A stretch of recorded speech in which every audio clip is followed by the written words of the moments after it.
me llamo Clara. O al menos, así me llamaban antes de ser Sor María de los Ángeles. Durante 20 años, viví dentro de un convento, entre rezos, ayunos y votos de obediencia.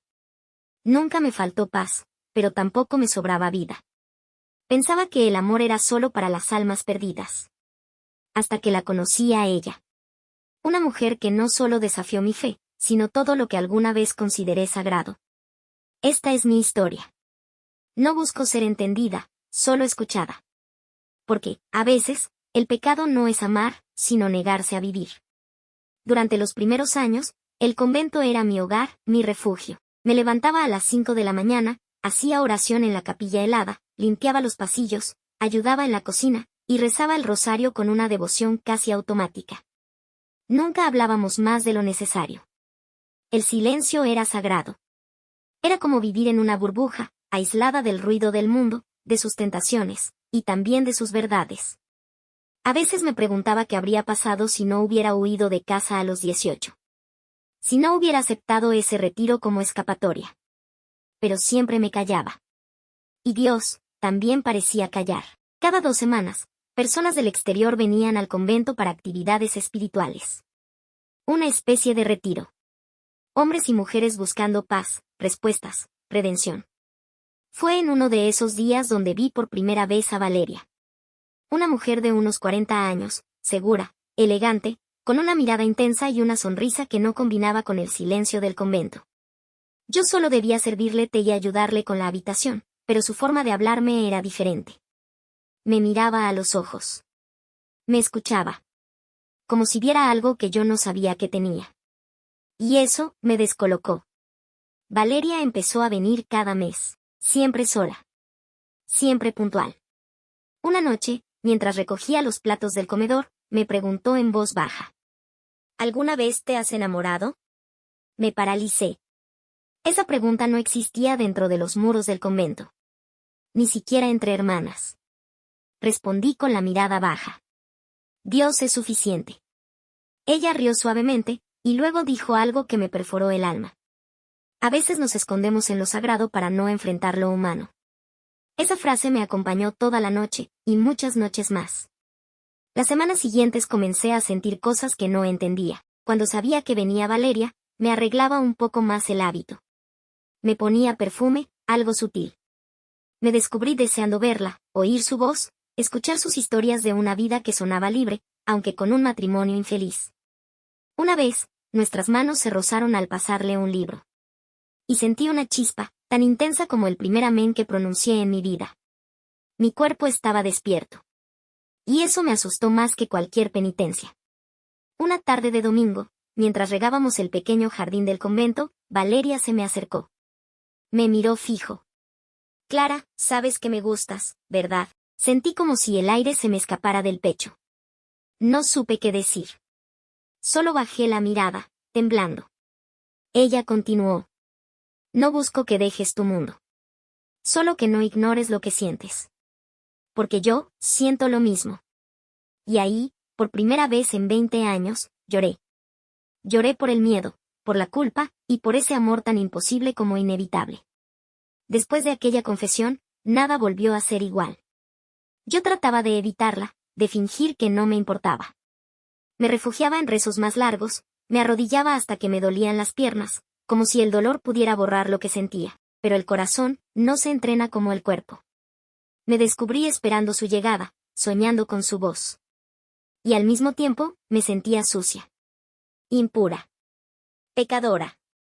¿Cómo podía querer a una mujer, siendo monja? ¿Y además casada? Luchaba con cada pensamiento, pero cada batalla la perdía entre sus sonrisas y mis suspiros silenciosos.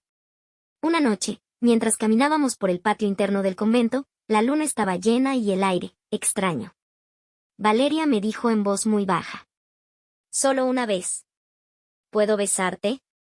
No dije nada. Ni sí, ni no. Solo cerré los ojos. Fue un beso suave. Lento. Triste, como si ambas supiéramos que era el primero, y tal vez el último.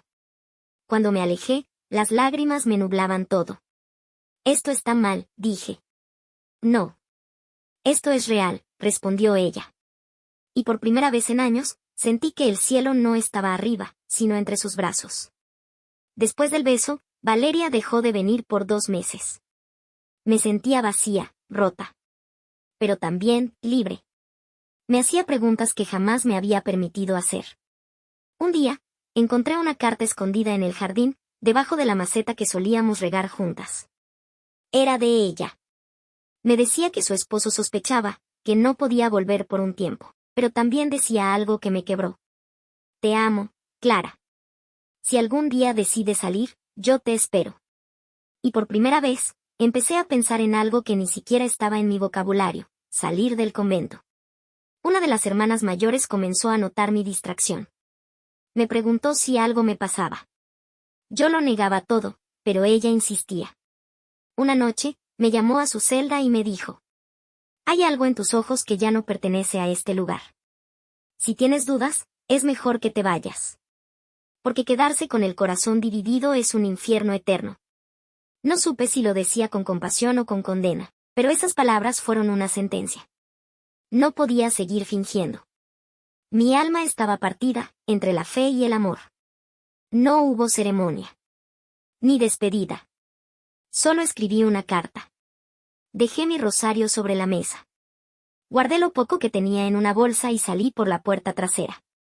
Llovía. Era como si el cielo también llorara conmigo. Tomé un bus a la ciudad. No sabía a dónde ir. Solo sabía a quién buscar. Valeria me abrió la puerta como si ya supiera que ese día llegaría. Me abrazó, sin preguntas, sin juicios. Y por primera vez, sentí que la vida recién comenzaba. Vivir con Valeria fue extraño al principio. No sabía qué hacer con la libertad. Me despertaba sobresaltada, pensando que debía rezar, confesarme o limpiar los pasillos en silencio. Pero no. Ya no era Sor María. Era Clara, aprendiendo a vivir. Valeria me cuidó como nadie. Cocinábamos juntas, paseábamos por el parque, y a veces solo nos sentábamos a escuchar música. Era un amor silencioso, sin disfraces. No necesitábamos gritarle al mundo lo que éramos. Solo, respirar juntas. Pero aún así, la sombra de su matrimonio era un muro que nos dividía en las noches. Un día, mientras salíamos de un café, su esposo apareció. No gritó. No golpeó. Solo dijo: así que esta es la causa de todo. ¿Una es monja, de verdad? Valeria temblaba. Yo también. Él nos miró con desprecio y se fue. Esa noche, Valeria no dijo palabra. Solo lloró. Me abrazó fuerte. Y comprendí que por mucho amor que haya, el pasado nunca se va sin hacer ruido. Cuando la noticia se esparció entre los vecinos y conocidos, las críticas fueron feroces. A mí me llamaban monja degenerada, pecadora, vergüenza. A ella, destructora de hogares. Recibimos cartas anónimas, amenazas, incluso escupitajos en la puerta. Habíamos salido de una cárcel, para entrar a otra, la del prejuicio. Pero Valeria nunca me soltó la mano. Que el mundo ladre, Clara. Ellos no conocen el amor. Y yo, me aferré a eso. Un día, Valeria me dijo algo que partió mi alma. No puedo más. Me estoy rompiendo entre lo que quiero, y lo que la sociedad me permite. Yo la entendí. Y no la detuve. Nos abrazamos. Lloramos. Y nos despedimos como dos guerreras que amaron en el campo de batalla, pero que no pudieron ganarle a los muros invisibles de la moral. Regresó con su esposo. Yo me quedé sola. Y por primera vez, el silencio fue más pesado que en el convento. Han pasado años. No volví al convento. Tampoco volví a amar. Pero no me arrepiento. Aprendí que no hay pecado más grave que negarse a ser uno mismo.